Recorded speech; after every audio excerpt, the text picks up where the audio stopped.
Chapter 7. A Hushed Evening. Talmer, Varun, and Vala crashed through the brush, finally arriving back at the camp. They had been running for nearly the whole mile back to the clearing, and Vala was breathing hard. She had no idea how her two companions weren't. The rest of the group had been busy while they had been gone. There was a small fire burning. The other three members of the group were clustered around it. Damien was stirring a pot hanging over the flames, and Vala saw some rabbit bones on the ground near his feet. The pot looked too large for any of them to have effectively carried during the trip, but she didn't question it. Talmer sat down by the fire, trying to pick a few leaves out of his hair. "Looks like you got back just in time for dinner," Damien said proudly. "I had no idea Caleb could shoot that well." "It was just some rabbits," Kayla said, but she was smiling. "They're not at all that hard to shoot." "Yeah, well, you hit all three straight through the eyes," Baoden commented. "That's pretty impressive, especially knowing who your teacher is." "Hey!" Talmer shot the dwarf a look. Baoden shot one right back, but Caleb smacked him before they could devolve into another fight. Damien grabbed a small cloth pouch from his bag. He pulled a handful of dried leaves out of it and tossed them into the pot. "Can I see that?" Talmer held out a hand. Damien tossed him the pouch. "Sure." "Thyme, sage, and rosemary," he guessed, examining the herbs. "Yeah, and a bit of parsley." Damien nodded, clearly impressed. Talmer handed the pouch back. "That's not something most people would carry out here in the wilds," Talmer noted. "My mother taught me. These are pretty common ingredients in many of her dishes."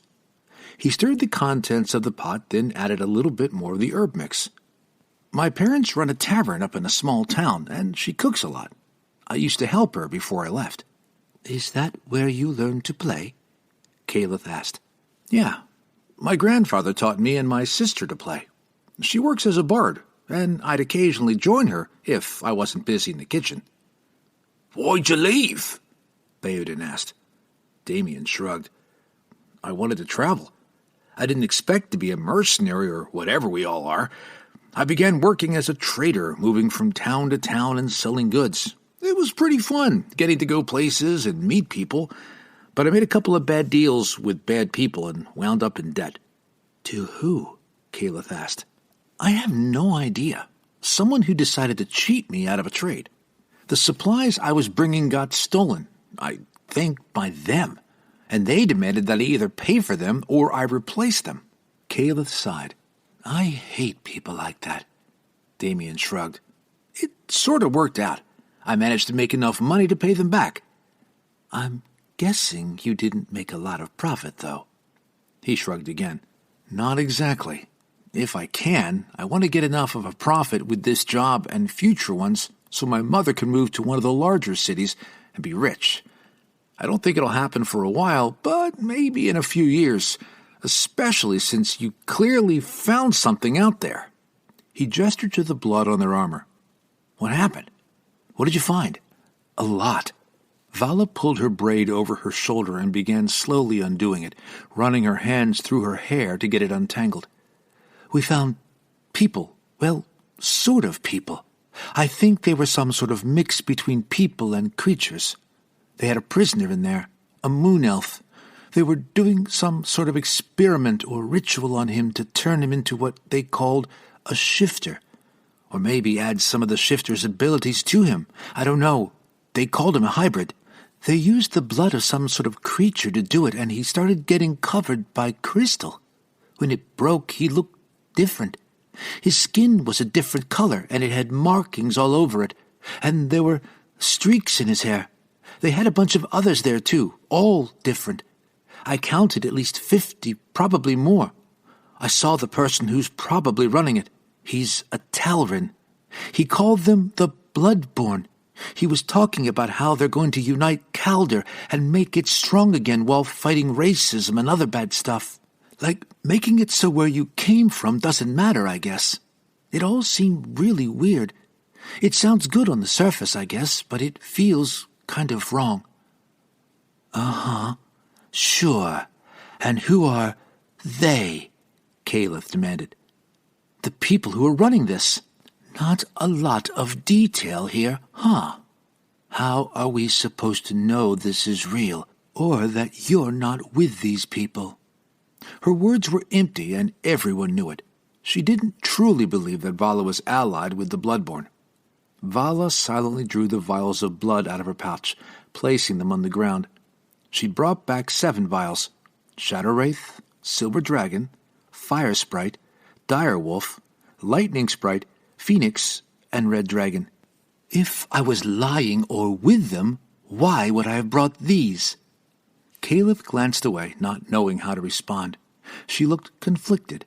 Talmer moved over next to her and pulled her into a hug, gently guiding her head down onto his shoulder. Talmer and I saw a couple of these people ourselves, Varun added. She's telling the truth. Right.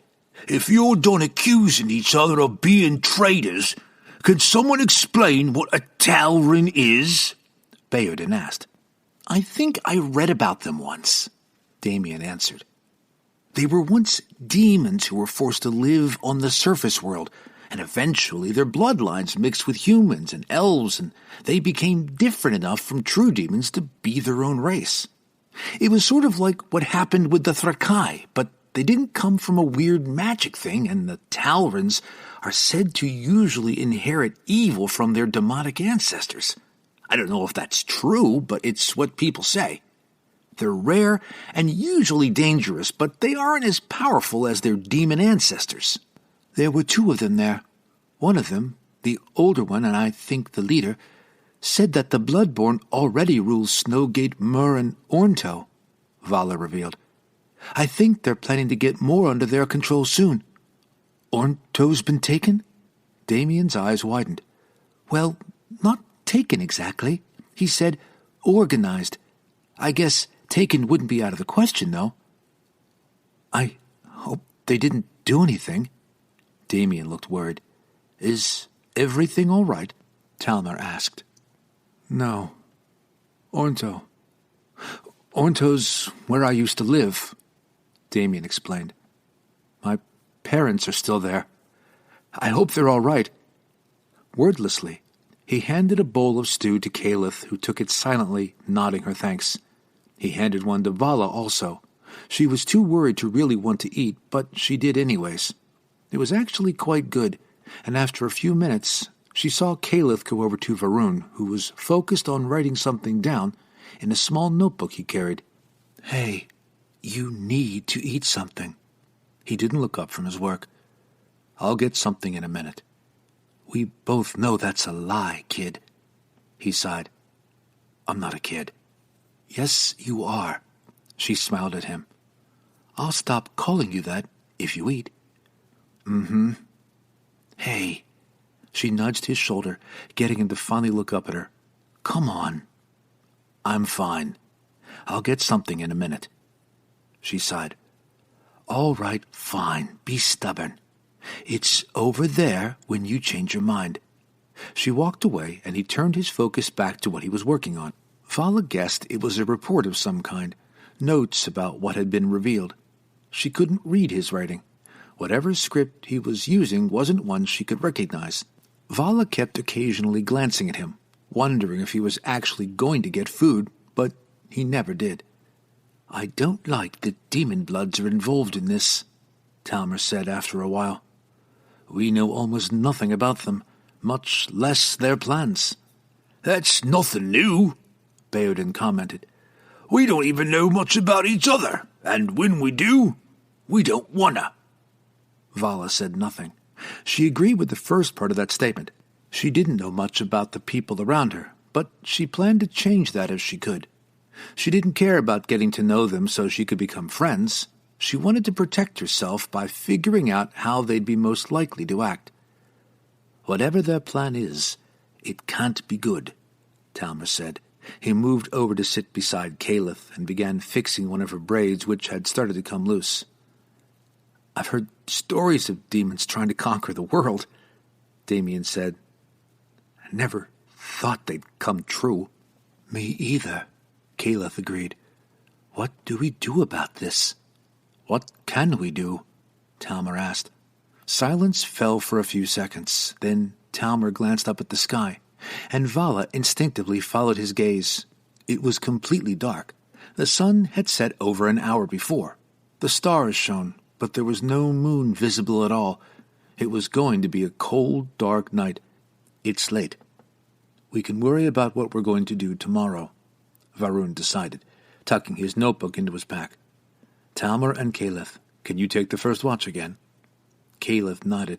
Talmer didn't seem very happy with the idea, but he didn't argue. Thank you. Vala, you get the dead watch with me again. Damien, Beodin, since I know you two won't try to kill each other, he paused, glancing at Talmer, then back to Beodin, you will get the last watch of the night. As Varun stood up, his armor and scales glinted, reflecting the dimming firelight. Glancing around the clearing to ensure everyone was ready, he kicked out the fire, plunging the group into darkness.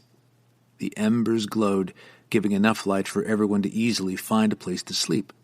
Talmer and Caliph perched on the lowest branches of the tree, arrows nocked and ready. Vala climbed up into the tree, perching on one of the high branches.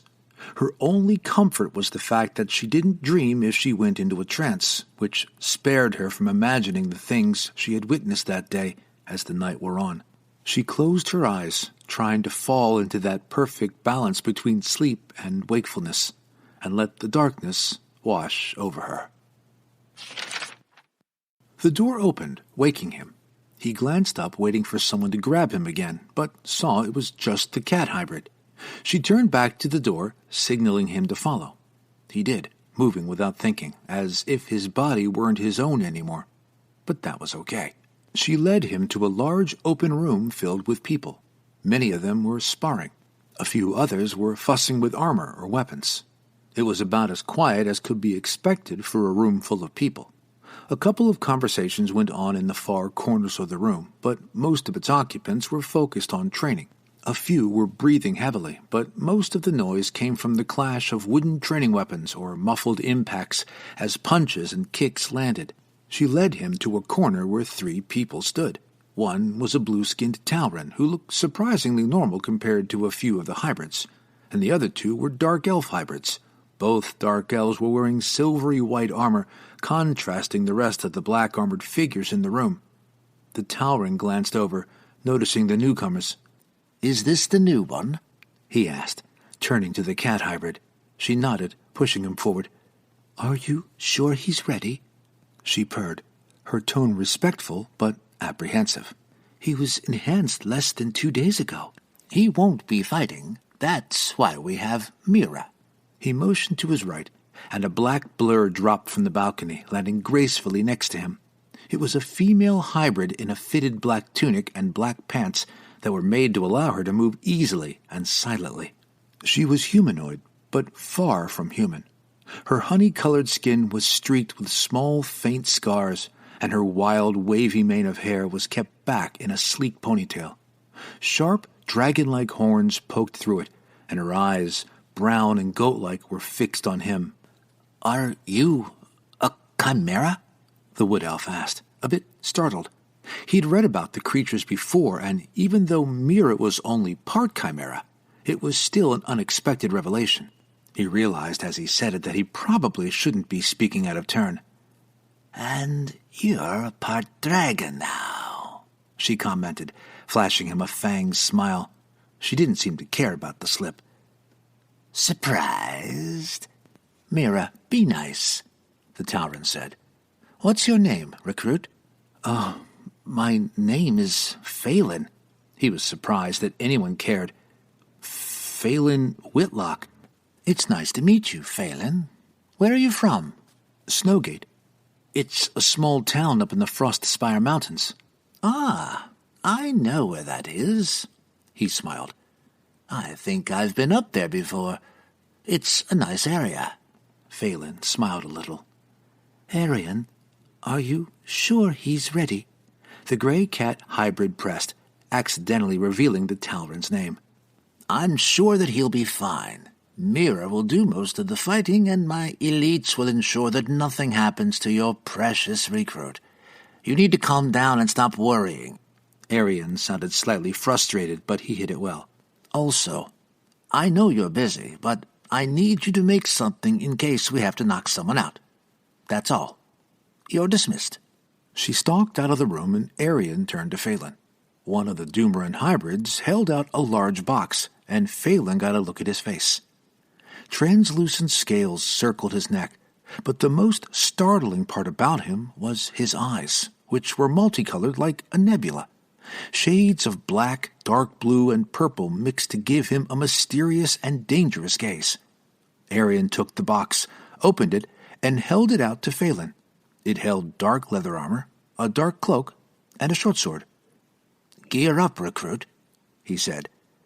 "You're coming with us tonight."